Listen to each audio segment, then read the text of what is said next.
बहुत सारे कॉन्सेप्ट हैं जो लॉजिक देते हैं कि भगवान है तो दिखाओ वगैरह वगैरह, ऐसा पॉसिबल नहीं है। बट जस्ट बिलीव, एक फेथ होना चाहिए, एक बिलीव होना चाहिए, एक ट्रस्ट होना चाहिए।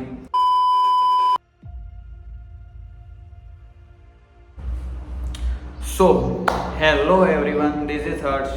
सो आज हम डिस्कस करेंगे कुछ अच्छा सा टॉपिक नहीं है, कुछ मैंने सुना था अपने नाना जी से, वो मैं आपके साथ शेयर करूँगा।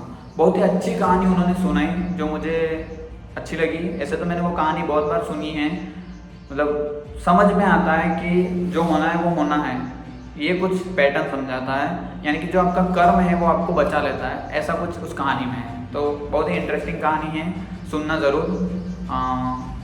वर्ड मेरे हैं बट ये कहानी जो कही थी वो है हमारे director, producer, what we can say, whatever, वो हैं हमारे नाना जी। नाना जी ने मेरे को नहीं, मतलब इन सबको सुना रहे थे, तो मैं सुन रहा था, मैंने सुन ली। तो वो कह रहे थे कि एक बार क्या होता है कि एक बहुत ही ताजमहल जो होता है, ताजमहल की तरह एक जगह होती है, मतलब देयर इज एक अर्थ पर ऐसी जगह है जहाँ पर जाने के लिए आपको, मतलब वो प्लेस हेवन से कम नहीं है, इतना सुंदर है, और वहाँ जाने के लिए आपको बहुत ही पैसे चाहिए होते हैं। यानी कि अगर आप पूरी अपनी जो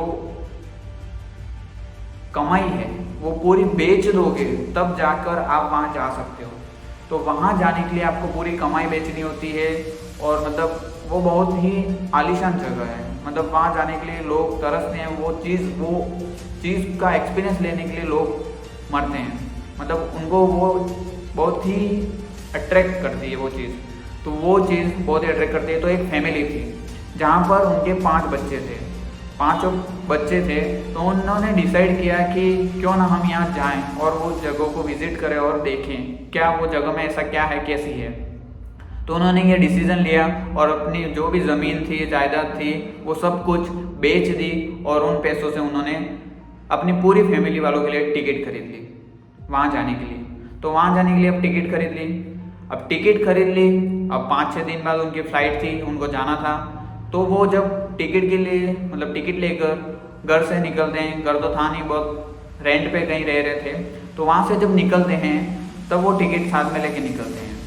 तभी जब वो पहुँच जाते हैं कहाँ पर, एयरपोर्ट से जैसे वहाँ नीचे उतरते हैं, कार से जैसे भी वो आ रहे थे वहाँ से जैसे ही नीचे उतरते हैं तो एक कुत्ता आता है, और उनका जो सबसे छोटा बच्चा था जो ऐसे ही घूम रहा था, चल रहा था, और उस बच्चे को एक कुत्ता आके काट लेता है।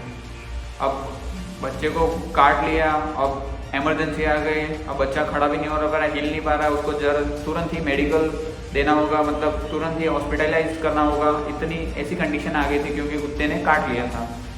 तो अब फ्लाइट भी उसी दिन की थी और कुत्ते ने काट लिया, एयरपोर्ट के जस्ट बाहर ही खड़े हैं, अब जाएँ कि नहीं जाएँ। तो पापा ने तुरंत डिसीजन लिया कि पैसे तो कमा लेंगे हम फिर से, बट मेरे बच्चे की लाइफ जो है वो वापस नहीं आ सकती। तो वो क्या करता है, उस बच्चे के लिए, अपने उस छोटे बच्चे के लिए सब कैंसिल करते हैं जाना, और फ्लाइट को छोड़ देते हैं, मतलब जाने देते हैं, और उनकी जो कमाई वो चली जाती है, और वो फिर आ जाते हैं हॉस्पिटल, और उस बच्चे को लेकर आ जाते हैं।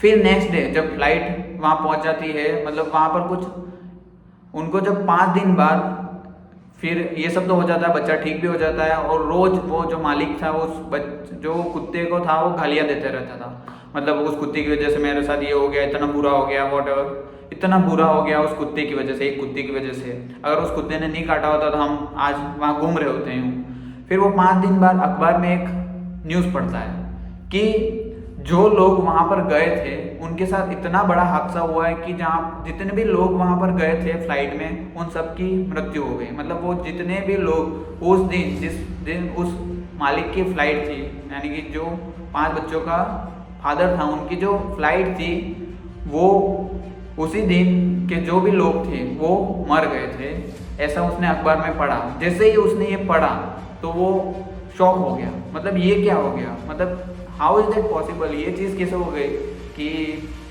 जो चीज़, मतलब जो होने वाला था वो हो गया, और वो सोचने लग गया अगर हम गए होते तो हमारी भी मृत्यु हो जाती। मतलब एक कुत्ते की वजह से, जो कुत्ते ने काट लिया उसकी वजह से वो बच गए। तो वो फिर कुत्ते को गालियाँ देने की बजाय उसको अप्रिशिएट करता है और उसे थैंक यू बोलता है, थैंक यू वेरी मच, अगर तूने मेरे बच्चे को नहीं काटा होता तो हम वहाँ चले गए होते और हमारे साथ बहुत बुरा इंसिडेंट हो जाता और हमारी मृत्यु हो जाती।